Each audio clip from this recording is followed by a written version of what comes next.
to respond directly to the allegations in the Atlantic article that your unexplained absences created a national security risk. And beyond that, can you say definitively that you have not been intoxicated or absent during your tenure as FBI director? I can say unequivocally that I never listen to the fake news mafia. And as when they get louder, it just means I'm doing my job.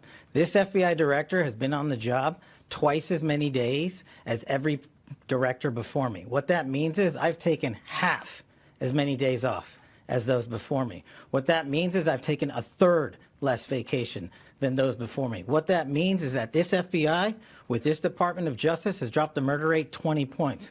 What that means is this FBI with this Department of Justice has captured 8 of the top 10 most wanted fugitives in the world, twice as many as the Biden administration did in its entire 4 years. I'm on the job. I'm the first one in. I'm the last one out. I'm like an everyday American who loves his country, loves the sport of hockey, and champions my friends when they raise a gold medal and invite me in to celebrate. I've never been intoxicated on the job, and that is why we filed a $250 million defamation lawsuit. And any one of you that wants to participate, bring it on. I'll see you in court. Explain the computer login issue.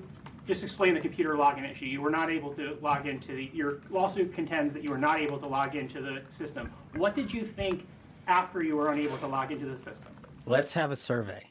How many of you people believe that's true? Hang on. Did you communicate? You asked the question. Let me answer it. No, let me. No. Did you communicate with anyone that you thought you were fired after you were unable to log into the problem with you and your report? Don't cut me off. You asked the question. Straightforward question. The problem with you and your baseless reporting is that is an absolute lie. It was never said. It never happened. And I will serve in this administration as long as the president and the attorney general want me to do so. And every time you guys report false lies, every time you guys raise baseless questions, when we are here to talk about the Southern Poverty Law Center's $3 million decade-long scheme to fraudulently fleece Americans, you are off topic. It's a simple, straightforward question. Did you talk to anybody about whether you thought you were fired? The simple answer to your question is you are lying, and every time you do so, I've answered your question.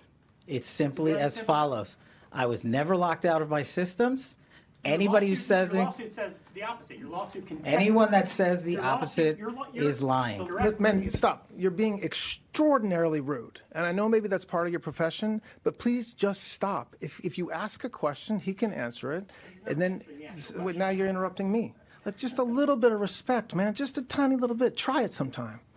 Today, a few minutes ago, in the Middle District of Alabama, a grand jury returned an 11-count indictment charging the Southern Poverty Law Center with 6 counts of wire fraud, 4 counts of bank fraud, and 1 count of conspiracy to commit money laundering. According to the charges in the indictment, the SPLC is a nonprofit entity that purports to fight white supremacy and racial hatred by reporting on extremist groups and conducting research to inform law enforcement groups with the goal of dismantling these groups. As the indictment describes, the SPLC was not dismantling these groups. It was instead manufacturing the extremism it purports to oppose by paying sources to stoke racial hatred. Well, I do want to. If you like this video, then like, share, and subscribe to Mirror Now.